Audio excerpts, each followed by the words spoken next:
He had reached where Hazrat Ibrahim alayhi salam goes and destroys the idols, and then he blames the big one, big idol, saying that the big one has destroyed the idols, the small ones, and go and ask them if you are true in your belief.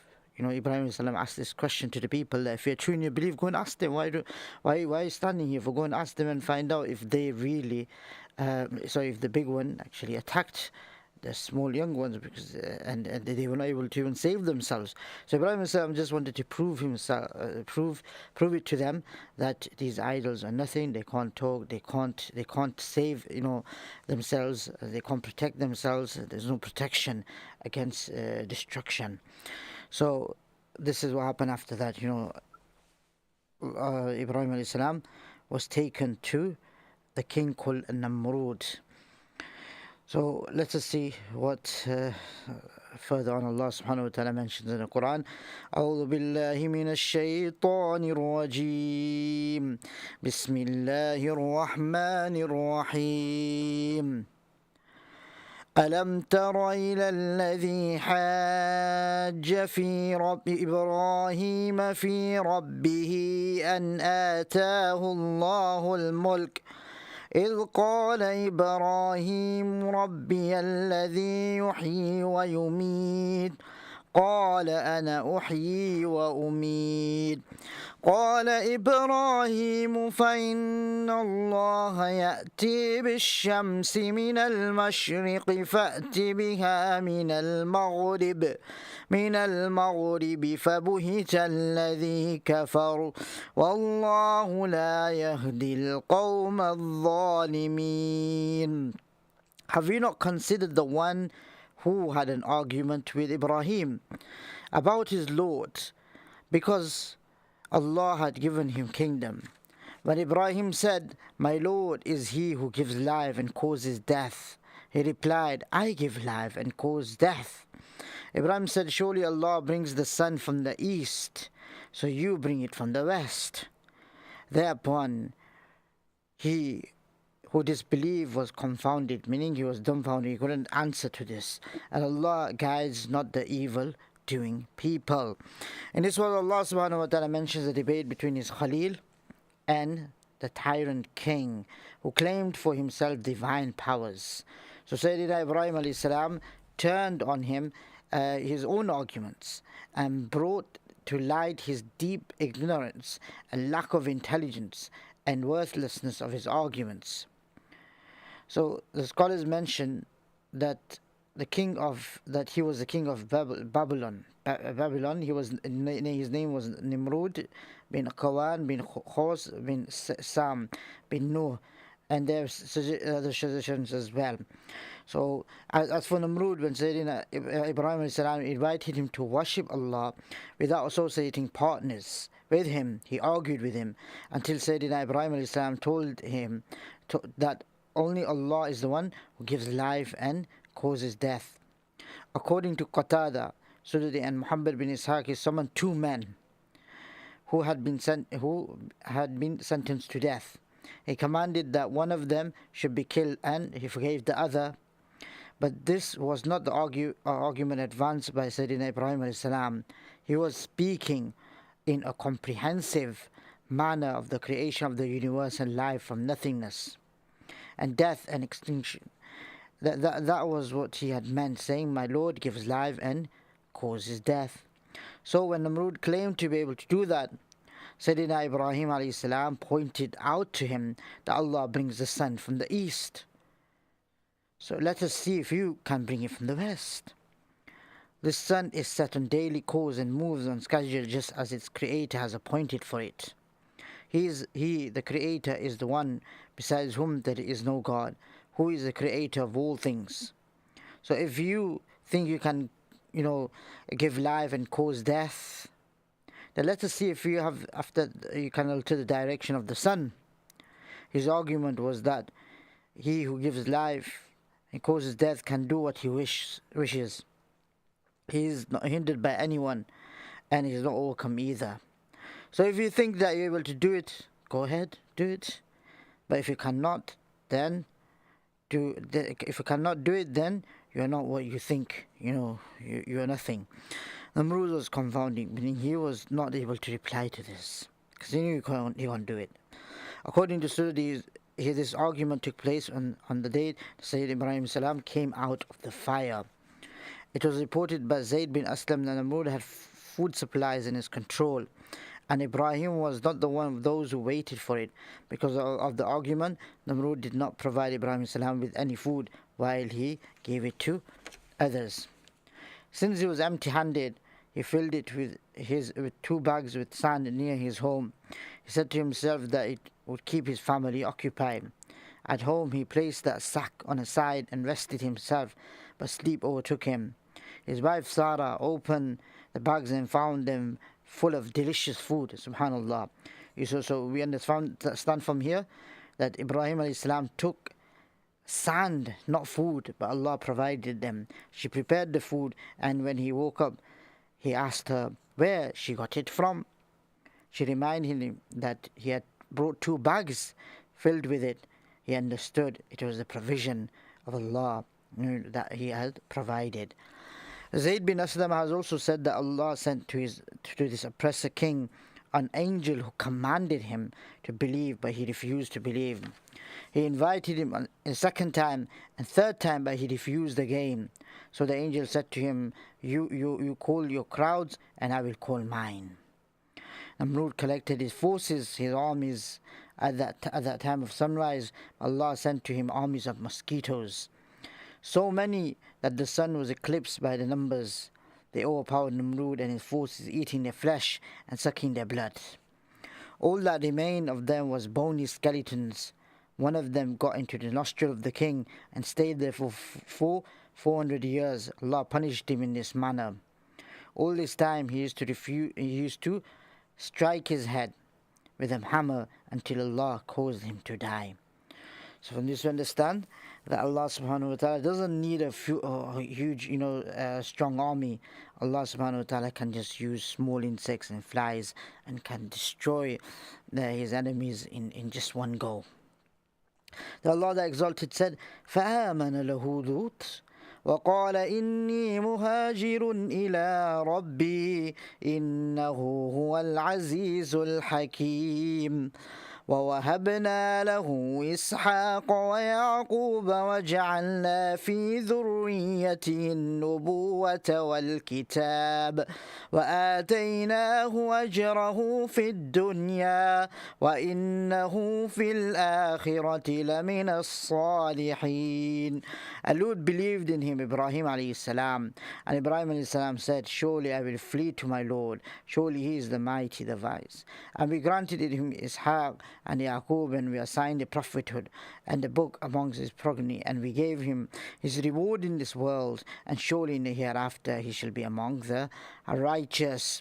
In Surah Al-Anbiya, Allah tells us that he rescued him and Lut alayhi salam, and they went to a blessed land. He tells us that he wanted him Ishaq and Yaqub, whom he guided them to, meaning them to be righteousness, and made them leaders of the people. When he left his people for the sake of Allah, he had with him his wife who was barren, and they had no child, and Lut, the son of his brother Haran. After that, Allah granted him pious children and gave prophethood and the book to his offspring. In fact, every prophet that came after him was from his offspring, and every book that was revealed to a prophet after him was on one of his descendants. This was a robe of honor from Allah subhanahu wa ta'ala for him. He left his country, family and relatives and migrated to another land so that he could worship his Lord and invite people to him. And Allah said about the land to which he migrated, Seerah, وَكُلًّا جَعَلْنَا صَالِحِينَ, to that land we had blessed for the worlds. This was what Abu bin Ka'b and Aliyah and Al-Qatada said. And Ibn Abbas radiallahu ta'ala anhu has asked, have you not heard Allah's word? إن أول بيت وضع للناس للذي ببكة مباركا وهدى للعالمين. Surely the first house of worship appointed for mankind was that at Bakkah, a blessed place and a guidance for the people of the worlds. This is mentioned in Al Imran. While Ka'b al-Ahbar believes it is Haran, we have already stated that the people of the book say about the departure from Babylon and arrival at Haran and death of his father Tariq. The book of the people say that when Sayyidina Ibrahim reached Syria, Allah revealed to him that he would give that place to his offspring after him, so he thanked Allah by making an offering. They say that he went to Baytul Maqdis and to Yemen and then to Egypt. They relate the story of Seerah alayhi salam with the king of Egypt, that Sayyidina Ibrahim advises her to tell him that he was her brother.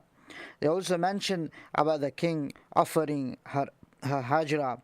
They went away from there to the land of Tayman, the Baytul Maqdis, which he loved. He had with him animals, servants and property. Bukhari has narrated a hadith from Abu Hurairah radiallahu ta'ala anhu that Ibrahim did not lie except 3 lies. 2 of these lies were for the sake of Allah. He's saying, Inni saqim, surely I am sick. And he's saying, Bal fa'ala kabirum hada, nay, he has done it. This, the big one of them. Then he and Sarah came to the territory of a tyrant and of the several tyrants, and the tyrant was told that a man has come here and he has a beautiful woman with him. So he sent for Ibrahim and asked him, who is she? He replied, my sister. Then he returned to Sarah and said, O Sarah, there is no one on face of the earth who is a believer except me and you. This man asked me, and I told him that you are my sister, so do not contradict me, meaning don't go against this. The tyrant then called her, and when she went there, he tried to hold her with his hand, but he got stiff.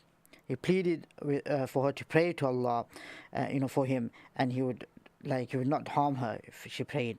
So she prayed to him, and he got well, and again extended his hand and became as severe as before.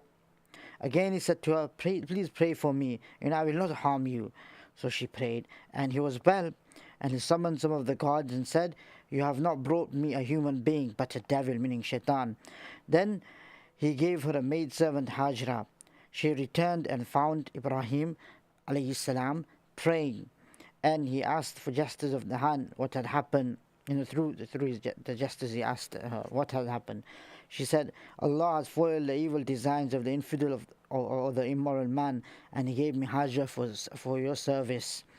Abu Hurairah radiallahu ta'ala anhu then said, and that is your mother, O Abu As-Sama, meaning the Arabs. The next hadith is again from Bukhari, and yet another from Ahmad with these words, that when he stretched his hands, she performed ablution and offered her prayer, and then made a supplication to Allah. O Allah, if you know that I believe in you and your messenger, and I have preserved my chastity save with me, my husband, and do not let the disbeliever overpower me. He then plunged into the water and kept striking his feet.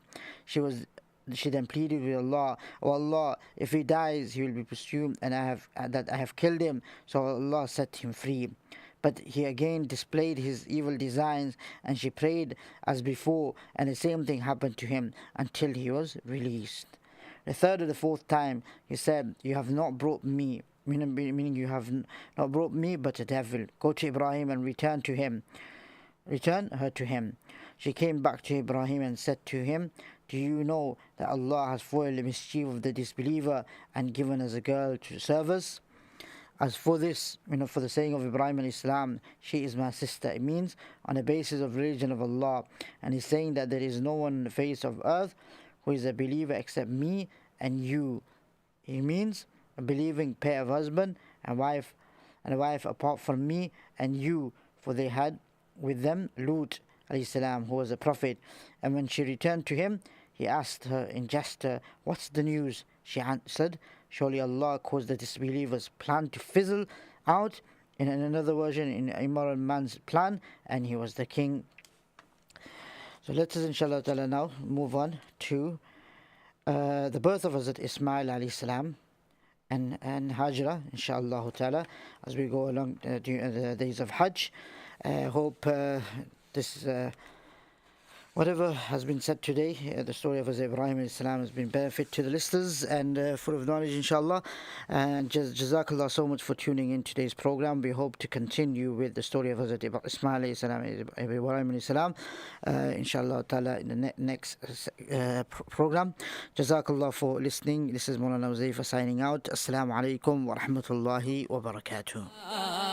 अल्लाह से क़ल्ब जगाए जा ला इलाहा इल्लल्लाह इल्लल्लाह इल्लल्लाह अल्लाह से क़ल्ब जगाए जा अल्लाह से क़ल्ब जगाए जा ये शहनाई रंगो बो कुछ दिनों की बात है ये शहनाई रंगो बो कुछ दिनों की बात है ये अक़ीदा सच्चा है कि यकता रब की ज़ात है ये अक़ीदा सच्चा है कि यकता रब की ज़ात है खो न जान कहीं नहीं जान कहीं खो न जान कहीं